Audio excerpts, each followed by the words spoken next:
hadn't felt Bubby move in over hours, which was so strange because that was usually the time where she was most active.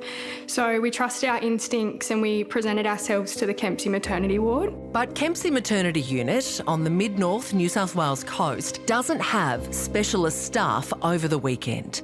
Caitlin was placed on a CTG monitor, which failed to pick up her baby's movement. So the hospital sent her, 39 weeks pregnant, to Port Macquarie Hospital 40 minutes away, with no guarantee they could take her. There was never offer of an ambulance or transport or anything. I was just very scared, just wanted to get there to get some answers and to find out what was going on. When they arrived, there was still no fetal movement. And that's when they decided to break my waters. And with every contraction I was getting, Bubby's heart rate was dropping next to nothing, so she wasn't surviving the contractions. And then that was when they prepped me for an emergency caesarean. I had given birth to her within the hour and she came out with 3 loops of the cord around her neck. Rural, regional and remote women are constantly forced to travel the maternity desert in labour because their hospital is on bypass. When a hospital is at capacity and patients are diverted to the nearest facility that can take them in rural areas, that could be hours away. Women have told me that they've Googled where they can give birth because they've been to 2 or 3 other services and they're at the point where they're just like, I genuinely don't know where's left in my health district for me to present and go and have a safe birth.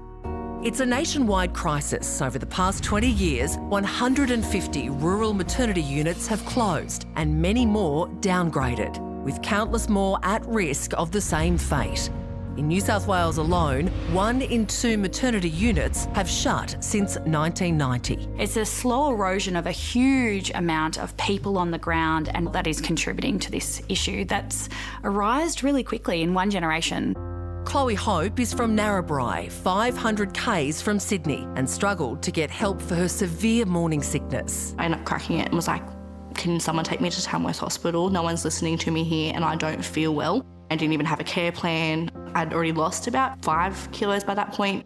When Chloe reached 40 weeks and experienced labour-like pains, she went to Narrabri Hospital, but it was on bypass. She was sent 2 hours and 172 k's away to Tamworth. But when Chloe and her partner arrived, she was turned away because she wasn't in labour. And I just went, what? I've been here for 4 days waiting in pain. The couple remained in Tamworth and 3 days later, Chloe was induced, giving birth to her daughter, Alaska.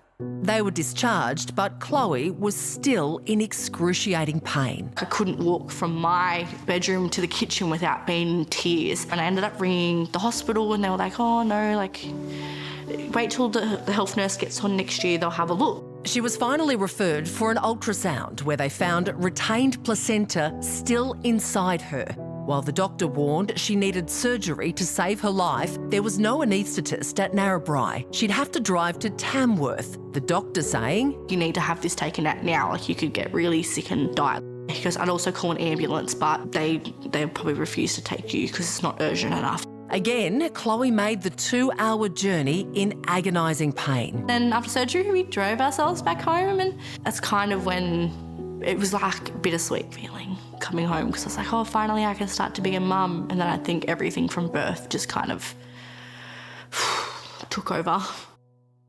Chloe had struggled with her mental health before falling pregnant, and the trauma of her birth sent her on a downward spiral. My baby's healthy, my baby's fine, but it doesn't stop you from panicking. It does not stop you from feeling it like deep in your soul. A trauma Caitlin carries.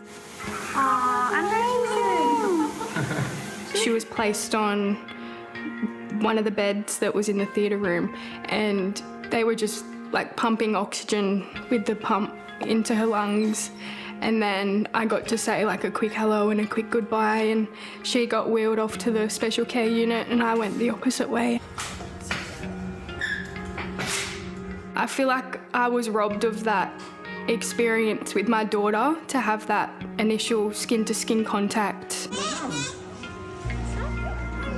It's a lot of trauma that doesn't just go away. I live with it every day.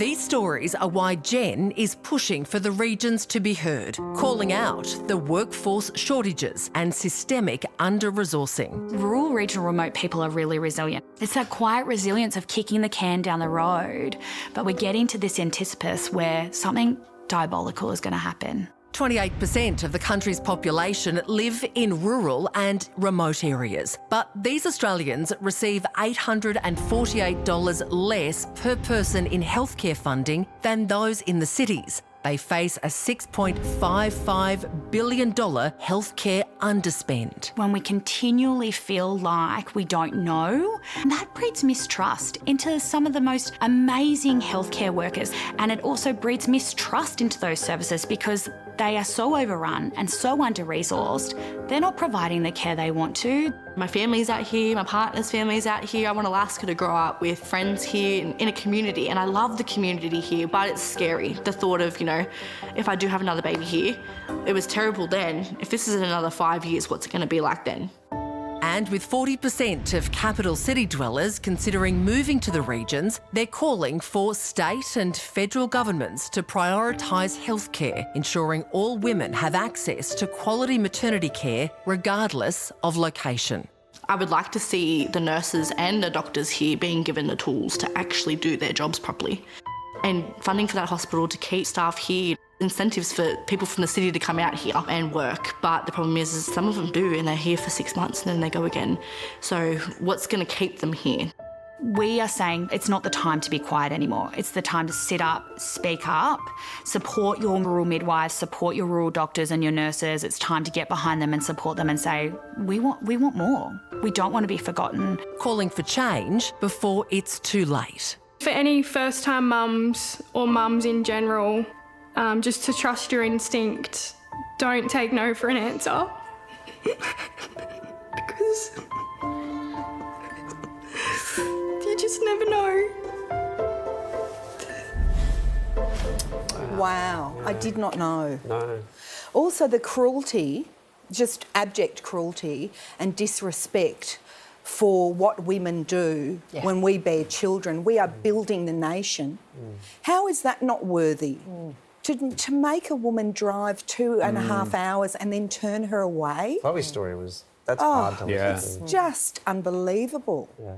You can find more information on the Bush Babies campaign and a statement from the New South Wales Health Minister on our links page.